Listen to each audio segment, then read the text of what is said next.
Alappuzha Ambalappuzha police സ്റ്റേഷനിലേക്ക് കുറച്ച് മാസങ്ങൾക്ക് മുൻപ് ഒരു ഊമക്കത്തെത്തുന്നു. ആ കത്തിനെ കേന്ദ്രീകരിച്ച് നടത്തിയ അന്വേഷണം ചെന്നെത്തി നിൽക്കുന്നത് 15 വർഷം മുന്നേ നടന്ന ഒരു കൊലപാതകത്തിന്റെ ഉള്ളറകളിലേക്കാണ്. ആലപ്പുഴ മാന്നാർ സ്വദേശി കലയുടെ തിരോധാനമാണ് കൊലപാതകത്തിലെത്തി നിൽക്കുന്നത്. കലയുടെ ഭർത്താവ് അനിലിന്റെ ബന്ധുക്കളെ കസ്റ്റഡിയിലെടുത്ത് ചോദ്യം ചെയ്തു. കസ്റ്റഡിയിലെടുത്തവരിൽ നിന്നും ലഭിച്ച വിവരത്തിന്റെ അടിസ്ഥാനത്തിൽ അനിലിന്റെ വീടിന്റെ പരിസരത്തെ പഴയ സെപ്റ്റിക് ടാങ്ക് തുറന്ന് പോലീസ് പരിശോധന നടത്തി.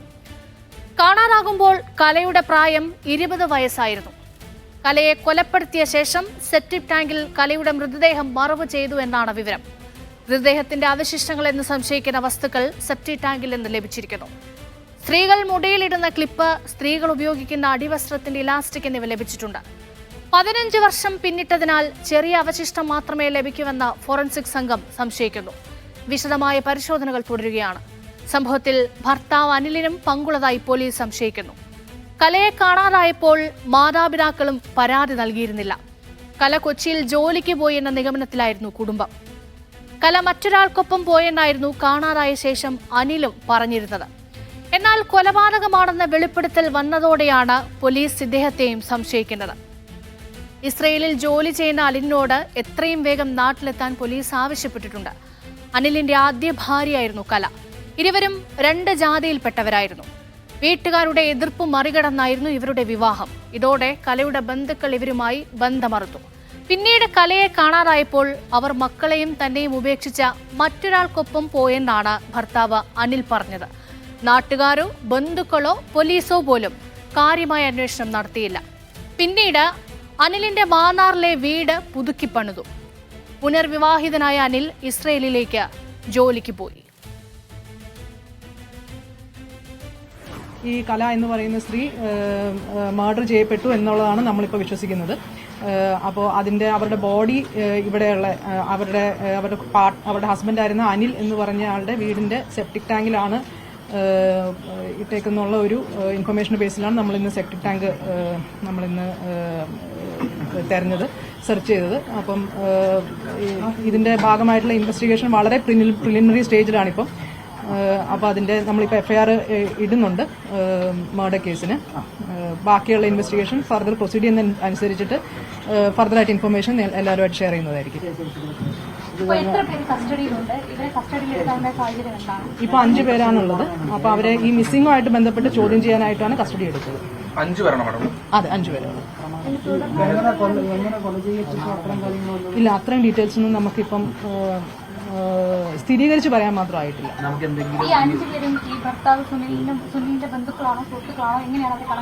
അത് പല രീതിയിലുള്ള കണക്ഷൻസ് ആണ്. അങ്ങനെ എല്ലാവരും തമ്മിൽ ഒരേ രീതിയിലുള്ള അറിയുന്ന ആൾക്കാരെന്ന് പറയുന്നത്. അനിലിനാണ്.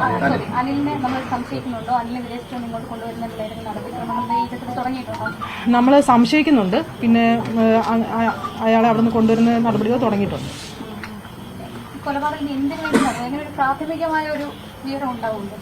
നമുക്കത് അല്ല, നമുക്കിപ്പോ സോഫാർ നമുക്ക് ഒരു പേഴ്സണൽ ആയിട്ടുള്ള ഇഷ്യൂസ് അല്ലാണ്ട് വേറൊരു ഇഷ്യൂസും നമ്മുടെ മുന്നിൽ വന്നിട്ടില്ല. എവിഡൻസ് കിട്ടിയിട്ടുണ്ട്. അതുകൊണ്ടും കൂടിയാണ് നമ്മളിപ്പം മർഡറിന് FIR ഇടുന്നത്. പക്ഷേ നമുക്കത് എവിഡൻസ് എന്തൊക്കെയാണ് കൃത്യമായിട്ട് നമുക്ക് പറയാൻ ഒരു ഫോറൻസിക് പരിശോധനയ്ക്ക് ശേഷം മാത്രമേ പറയാൻ കഴിയുള്ളൂ. 15 വർഷക്കാലമായി, അതുകൊണ്ട് തന്നെ നമുക്ക് കാഴ്ചയിൽ ഒരുപാട് എവിഡൻസ് കിട്ടിയതായിട്ട് കാണുന്നില്ല. അപ്പം ഏതെങ്കിലും തരത്തിലുള്ള കെമിക്കൽസ് ഉപയോഗിച്ചതായിട്ട് കരുതുന്നുണ്ട് ഈ സെപ്റ്റിക് ടാങ്കിലൊക്കെ? അത് ഉണ്ടാവാം. അത് പരിശോധിക്കാൻ വേണ്ടി സാമ്പിളൊക്കെ എടുത്തിട്ടുണ്ട്? അതെ, എടുത്തിട്ടുണ്ട്. കൊലപാതകം പുറത്ത് വെച്ച് നടത്തിയെന്നാണോ അതോ അവിടെ വെച്ച് തന്നെ നടത്തി? അത് നമുക്ക് ഇപ്പോൾ പറയാൻ പറ്റുന്ന ഒരു അവസ്ഥയല്ല, സിറ്റുവേഷൻ അല്ല. നമുക്കൊരു സ്ഥിരീകരിക്കാൻ പറ്റാത്ത ഡീറ്റെയിൽസ് നമ്മൾ പറഞ്ഞു കഴിഞ്ഞാൽ പിന്നെ അത് ഇൻവെസ്റ്റിഗേഷനെ ഫർദറായിട്ട് ബാധിക്കും. അതെ മാഡം, ഇതിൽ പ്രധാനമായിട്ടും പറയുന്നത് ഇവർ പറഞ്ഞു വന്നിരുന്ന ഒരു കഥ, അല്ലെങ്കിൽ ആ നാട്ടിൽ വന്നിരുന്ന ഒരു കഥ 15 വർഷങ്ങൾക്ക് 16 വർഷങ്ങൾക്ക് മുൻപ് മറ്റൊരാളുമായി പോയി സ്വർണ്ണാഭരണങ്ങളൊക്കെ എടുത്തിട്ട് പോയി എന്നൊരു കഥയായിരുന്നു. അതിനുശേഷം പിന്നീട് ഇവരെ വിടാൻ കഴിഞ്ഞിട്ടുണ്ടായിരുന്നില്ല എന്നായിരുന്നു ഇവർ പറഞ്ഞത്. പിന്നീട് പക്ഷേ അതിനുശേഷം വീണ്ടും ഈ അനിൽകുമാർ വിവാഹം കഴിക്കുന്നു. അങ്ങനെ ഒരു സംശയങ്ങളുടെ ഒരു ഘട്ടമൊക്കെ ആ ഘട്ടത്തിലുണ്ടായിരുന്നു. അന്ന് പക്ഷേ ആരും തന്നെ പരാതി നൽകാനോ ഒന്നും തന്നെ തയ്യാറായിട്ടുണ്ടായിരുന്നില്ലേ? നമുക്ക് ആക്ച്വലി ഇത് 15 കൊല്ലം മുന്നേ നടന്ന സംഭവം ആയതുകൊണ്ടും കൂടി നമ്മുടെ റെക്കോർഡ്സിൽ അങ്ങനെ ഒരു പരാതി കിട്ടിയതായിട്ടില്ല. അപ്പം കേസും രജിസ്റ്റർ ആയിട്ടില്ല. അപ്പോൾ ഇനി ആ കാലത്ത് അങ്ങനെ ഒരു പരാതി റേസ് ചെയ്തിട്ടുണ്ടായിരുന്നുള്ള കാര്യം അത് ഫർദറായിട്ട് പരിശോധിക്കേണ്ട ഒരു കാര്യമാണ്. നടന്ന സംഭവങ്ങൾ ഏതെങ്കിലും വിശ്വസിക്കുന്നുണ്ടോ? ഇപ്പോഴും വിശ്വസിക്കാൻ പ്രയാസമുണ്ട്. കാരണം എന്താ? കാരണം അങ്ങനെ അവൻ ചെയ്യുമെന്ന് വിശ്വസിക്കാൻ അങ്ങനെ ഒരു ഇത് നമുക്ക് കിട്ടിയിട്ടില്ല. അവൻ നമ്മളോട് അത് പ്രകടിപ്പിച്ച് കാണിച്ചിട്ടില്ല. അവളെ കണ്ടാൽ ഞാൻ കൊന്നുകളയും എന്നുള്ളൊരു ഇത് സൂചനയൊന്നും നമുക്ക് തന്നിട്ടില്ല. ഈ കല കാണാതാകുന്നതാണോ അതോ അല്ല, കല ഇവിടുന്ന് പോവായിരുന്നു. അവരുടെ വീട്ടിൽ നിന്ന് ഇവിടെ വന്നതിന് ശേഷം ഇവിടുന്ന് പോവായിരുന്നു അവള്. അല്ല, അവള് ഒരു സുപ്രഭാതത്തിൽ കാണാതാവുമല്ലായിരുന്നു, അവൾ ഇവിടുന്ന് പോവുമായിരുന്നു. പോയതിനു ശേഷം എപ്പോഴെങ്കിലും വിളിച്ചിട്ടുണ്ടോ? 2 തവണ വിളിച്ചായിരുന്നു. പോയ ആ മാസത്തിൽ തന്നെ 2 തവണ വിളിച്ചു. പാലക്കാടുണ്ട്. അന്നേരമാണ് അവൾ ചോദിച്ചു, മോനെ എന്തോ കാര്യം, ആരാന്നൊക്കെ ചോദിച്ചപ്പോൾ പറഞ്ഞു ഇതുപോലെ സൂരജ് എന്ന് പറഞ്ഞൊരു ആളാണ്, ആളുടെ കൂടെ സുഖമായിട്ട് ജീവിക്കുന്നത്, നിങ്ങളാരും അന്വേഷിക്കേണ്ട എന്ന് എന്നോടാണ് പറഞ്ഞത്. അച്ഛനോടും ആങ്ങളോടും സംസാരിക്കാൻ പേടിച്ചിട്ടായിരിക്കണം സംസാരിച്ചത്, എന്നോടാണ് പറഞ്ഞത്. അപ്പോൾ വരാൻ പറഞ്ഞപ്പോഴൊക്കെ പറഞ്ഞ് ഞാൻ വരുന്നില്ലെന്നും പറഞ്ഞു. അങ്ങനെ 2 തവണ വിളിച്ചായിരുന്നു. പിന്നെ ഞാൻ ആ നമ്പറിലോട്ട് തിരിച്ച് വിളിച്ചപ്പോൾ അങ്ങനെ നമ്പർ നിലവിലില്ല. കുറച്ച് ദിവസം കഴിഞ്ഞ് ഞാൻ തിരിച്ച് വിളിക്കാനൊരു അവസരം കിട്ടിയപ്പോൾ ഞാൻ തിരിച്ച് വിളിച്ചപ്പോൾ അങ്ങനെ ഒരു നമ്പർ നിലവിലില്ല എന്ന് പറഞ്ഞു.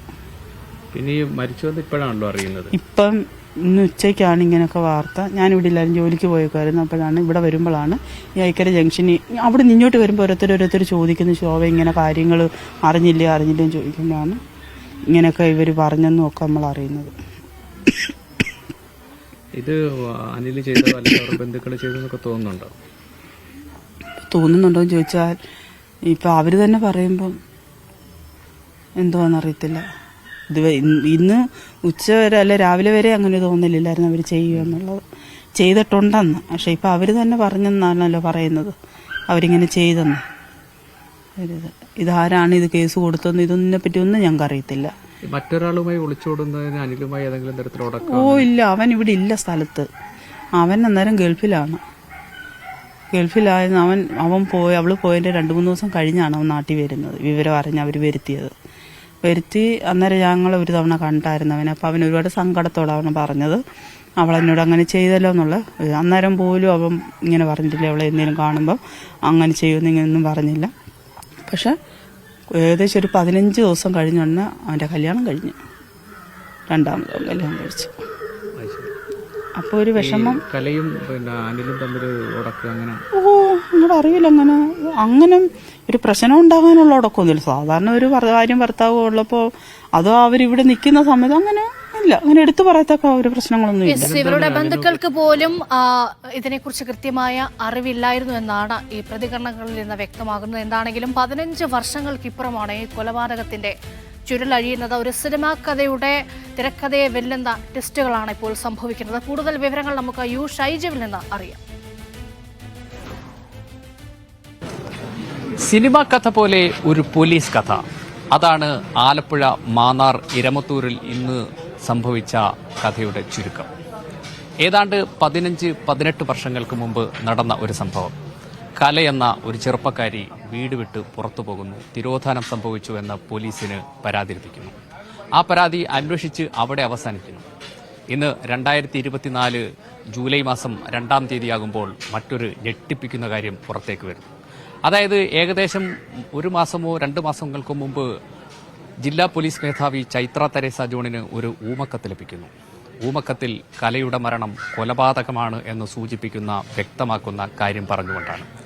ഗൗരവത്തിലെടുത്ത പോലീസ് അത് അന്വേഷണത്തിനായി അമ്പലപ്പുഴ സർക്കിൾ ഇൻസ്പെക്ടർക്ക് കൈമാറുന്നു. അദ്ദേഹം അതീവ രഹസ്യമായി അന്വേഷണം മുന്നോട്ട് കൊണ്ടുപോകുന്നു.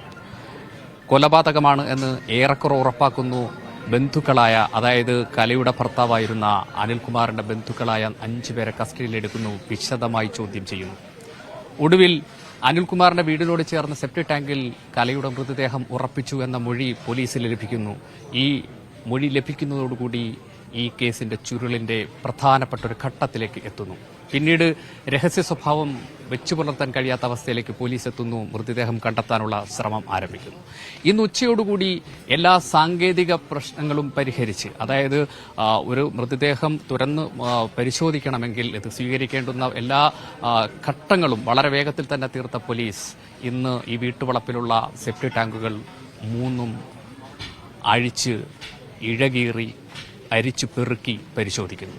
ആ പരിശോധനയിൽ നിന്ന് ചില അവശിഷ്ടങ്ങൾ ഈ മൃതദേഹത്തിൻ്റെതാണ് എന്ന് സംശയിക്കുന്ന ചില അവശിഷ്ടങ്ങൾ കണ്ടെത്തി എന്നാണ് നമുക്ക് മനസ്സിലാക്കാൻ കഴിയുന്നത്. ഫോറൻസിക് ഉദ്യോഗസ്ഥരുടെ കൂടി സാന്നിധ്യത്തിൽ നടന്ന പരിശോധനയിൽ ഈ അവശിഷ്ടങ്ങൾ പ്രത്യേകം ബോട്ടിലുകളിൽ മാറ്റി. ഇനി അത് ഫോറൻസിക് പരിശോധനയുടെ വിശദമായ പരിശോധനയുടെ ഫലം, ആ ഫലത്തിൽ ഇത് കലയുടെ മൃതദേഹമാണോ എന്ന് ഉറപ്പുവരുത്തണം. ഈ ഉറപ്പുവരുത്തിയെങ്കിൽ മാത്രമേ ഇതിൽ നിർണായകമായ ഒരു ഘട്ടം കടന്നു എന്ന് പറയാൻ കഴിയൂ. ഏതായാലും പോലീസിനെ സംബന്ധിച്ചിടത്തോളം അവർ നടത്തിയ അന്വേഷണത്തിന് ഫലമുണ്ടാകുന്ന പല കാഴ്ചകളും ഈ ദിവസം കാണാൻ കഴിഞ്ഞത് മാന്നാറിൽ നിന്ന് ആലപ്പുഴയിലെ ഈ ഇരമത്തൂർ എന്ന് പറയുന്ന ഈ ഗ്രാമത്തിൽ നിന്ന് കാണാൻ കഴിഞ്ഞു എന്നതാണ്. നാട്ടുകാർ തടിച്ചുകൂടുന്നു, മാധ്യമങ്ങൾ ഒന്നടങ്കം എത്തുന്നു. ഇവരെല്ലാം മാറ്റി നിർത്തി നടത്തിയ പരിശോധനയിൽ പോലീസിന് ചില നിർണായക തെളിവുകൾ ലഭിച്ചു എന്ന് വേണം കരുതാൻ. ഇനി പല ഘട്ടങ്ങൾ ഇതിന് കടക്കേണ്ടതുണ്ട്. കാരണം കസ്റ്റഡിയിലുള്ള 5 പേർ മാത്രമാണോ ഇതിൽ പങ്കാളിത്തം വഹിച്ചത്? എന്താണ് ഈ കൊലപാതകത്തിലേക്ക് നയിച്ചതിന്റെ കാരണം? ഈ കൊലപാതകം നടത്തുന്നതിനുള്ള പ്രേരണ അത് യഥാർത്ഥത്തിൽ എന്താണ്? കൂടുതൽ പേർ ഇതിൽ ഉൾപ്പെട്ടിട്ടുണ്ടോ? ഈ കലയുടെ തിരോധാനത്തിൽ എന്തുകൊണ്ട് കലയുടെ വീട്ടുകാർ പരാതിയുമായി പോലീസിലേക്ക് എത്തിയിരുന്നില്ല എന്നതടക്കം വിവിധ കാര്യങ്ങൾ അറിയേണ്ടതുണ്ട്. അതിന് വിശദമായ അന്വേഷണത്തിലേക്ക്, ചോദ്യം ചെയ്യലിലേക്ക് പോലീസിന് കടക്കേണ്ടതുണ്ട്. അത്തരമൊരു അന്വേഷണത്തിലേക്കും ചോദ്യം ചെയ്യലിലേക്കും മറ്റു പരിശോധനകളിലേക്കും ഒക്കെ കടന്നെങ്കിൽ മാത്രമാകും ഈ പതിറ്റാണ്ട് കഴിഞ്ഞ ഒരു സംഭവത്തിന്റെ ഞെട്ടിപ്പിക്കുന്ന വിവരങ്ങൾ പുറത്തുവരാൻ കഴിയൂ. അപ്പോൾ മാത്രമേ യഥാർത്ഥ വസ്തുതയിലേക്ക് എത്താനും സാധിക്കൂ എന്നതാണ് ഏറ്റവും പ്രധാനപ്പെട്ടത്. അതുകൊണ്ട് ഒരു സിനിമ കാണുന്നത് പോലെ കാര്യങ്ങൾ കാണുന്ന ഒരവസ്ഥ ഇന്ന് മലയാളികൾ കണ്ട കാഴ്ചയാണ് ആലപ്പുഴയിലെ മാന്നാറിലെ എരമത്തൂരിൽ നിന്ന് കാണാൻ കഴിയും. വരുന്ന സമയങ്ങളിൽ കൂടുതൽ വ്യക്തത വരും. ജില്ലാ പോലീസ് മേധാവി പറഞ്ഞത് ഇത് സംബന്ധിച്ച് കാര്യമായ അന്വേഷണം നടക്കുന്നു എന്നുള്ളതാണ്. ഈ കസ്റ്റഡിയിലുള്ളവരുടെ അറസ്റ്റ് ഉടൻ ഉണ്ടാകുമെന്ന റിപ്പോർട്ടുകളും വരുന്നുണ്ട്.